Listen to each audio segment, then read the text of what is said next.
السلام عليكم ورحمة الله وبركاته. جينا لكم في فلوج جديد مع احمد ومهرة. دلوقتي انا كنت بمرن مهرة، معانا مفاجآت كتير في الفيديو.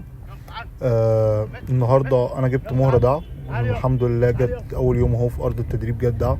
هي ما كانتش بتيجي دعم وكده، انا لازم اقرب لها المسافة وهبدأ ان انا اوكلها كويس على ايدي.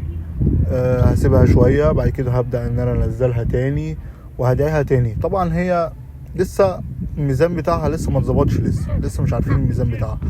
بس النهارده معانا مفاجآت كتير كتير كتير كتير، معانا طيور كتير النهارده هندعيها غير مهرة، وهنتفرج النهارده معانا ما شاء الله، معانا شوية طيور ما شاء الله عليها.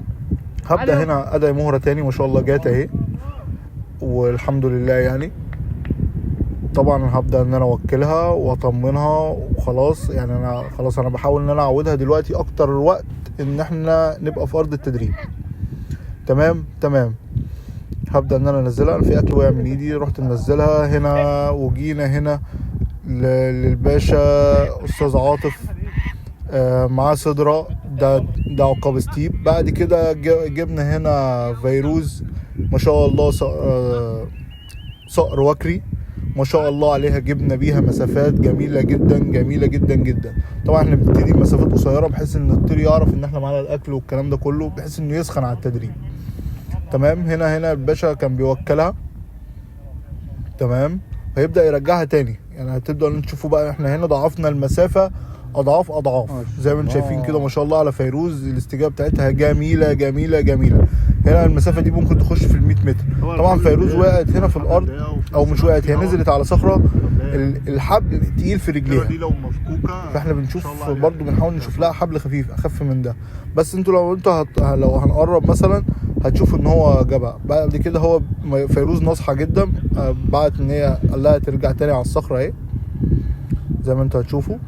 هو هيقرب تروح راجع تاني على مكانها، بحيث ان هي عارفه ان هي لما بترجع كده عارفه ان هي ولا هيدعيها فهيوكلها. فهو بدأ يبعد تاني اهو زي ما انتم شايفين. هيبدأ يدعي دلوقتي، الطيره هتجيله. يعني الطيره ما شاء الله على الاستجابه بتاعتها هتشوفوا دلوقتي حالا. يعني ايه ما شاء الله، بصوا شايفين ولا اروع.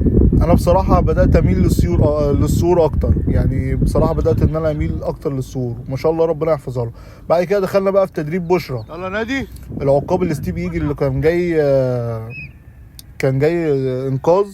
دلوقتي ما شاء الله عليها بشرى زي ما انتم شايفين كده، بتجيب مسافات احلى من مهرة ما شاء الله ما شاء الله. هتتفرجوا دلوقتي على الدعوه بتاع بشرى، جميل جدا خطير للامانه.